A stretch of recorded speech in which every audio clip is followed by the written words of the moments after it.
பீட்ரூட்டை மேல் தோலை செத்தி வாஷ் பண்ணிவிட்டு சின்ன சின்ன பீஸாக கட் பண்ணிக்கணும். நல்லா சின்ன சின்ன பீஸாக கட் பண்ணிவிட்டு இதை வந்து எண்ணெய் சட்டியில் எண்ணெயை ஊற்றி நல்லா வதக்கணும். பச்சை ஸ்மெல்லு முழுமையாக போகிற அளவுக்கு நல்லா சுருள வதக்கிக்கணும்.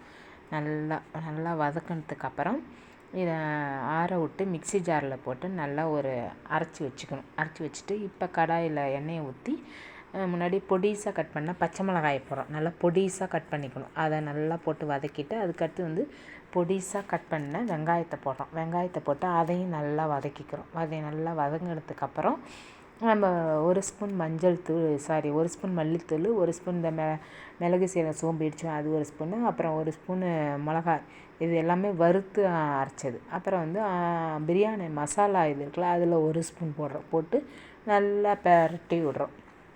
நல்லா வதக்கினதுக்கப்புறம் நம்ம அரைச்சி வச்ச பீட்ரூட்டை போடுறோம்.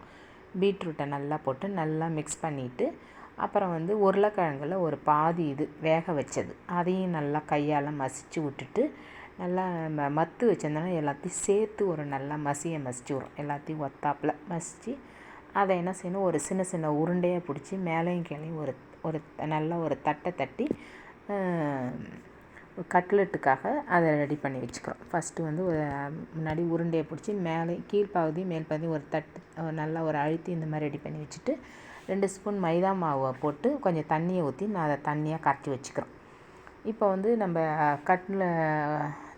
கட்லெட்டு செஞ்சு வச்சுருக்கோம்ல பீட்ரூட், அதை எடுத்து இந்த மைதா தண்ணியில் ஒரு முக்கி அதுக்கு மேலே வந்து கட்லெட்டுக்கு நான் இது எடுத்துக்கிட்டேன், சோள செதில் எடுத்துக்கலாம். அப்படி இல்லைன்னா ப்ரெட்டு இது இருந்தால் கூட அதை மிக்சியில் ஒரு ஓட்டி கூட அதையும் வச்சுக்கலாம். இன்றைக்கி நான் சோள செதில் தான் எடுத்துக்கிட்டேன்.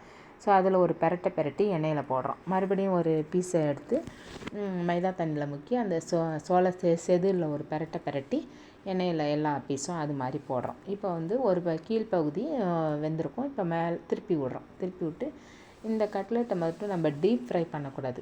இந்த மாதிரி கால்வாசியில் தான் எண்ணெய் ஊற்றி இந்த மாதிரி பெரட்டி விடணும். இப்போ வந்து கட்லெட்டு எல்லாமே வெந்துருச்சு. இப்போ கட்லெட் எல்லாம் ரெடி ஆகிடுச்சு. இப்போ எல்லாத்தையும் எடுத்து நம்ம தட்டில் வச்சுக்கிறோம். இப்போ பீட்ரூட்டில் வந்து இயற்கையாகவே நல்லா ஸ்வீட் தன்மை உள்ளது.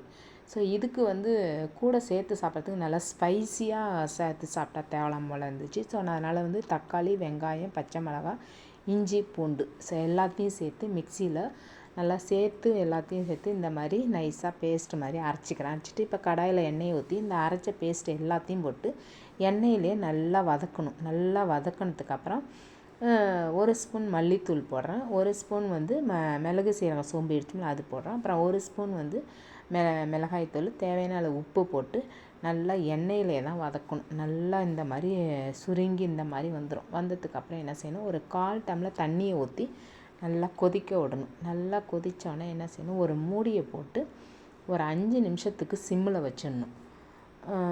நல்லா ஏன்னா தண்ணியில் கொஞ்சம் வேகணும் இல்லை, 5 நிமிஷம் சிம்மில் வச்சு எடுத்து பார்த்தோம்னா இந்த மாதிரி நம்ம ஆரம்பத்தில் போட்ட எண்ணெயும் அந்த ரெட் கலரும் மேலே வந்துடும். இப்போ வந்து ஸ்பைசியான கிரேவி ரெடி ஆகிடுச்சு. இதை வந்து நம்ம கட்லெட்டோடு சேர்த்து சாப்பிடும்போது நல்லாயிருக்கும். நம்ம ரெடி பண்ணி வச்சுருக்க எல்லா கட்லெட்டையும் போட்டு ஒரு பெரட்டோம்னா beetroot cutlet masala spicy masala ready. நீங்களும் இந்த மாதிரி மெத்தடில் ட்ரை பண்ணி பாருங்கள். தேங்க்யூ.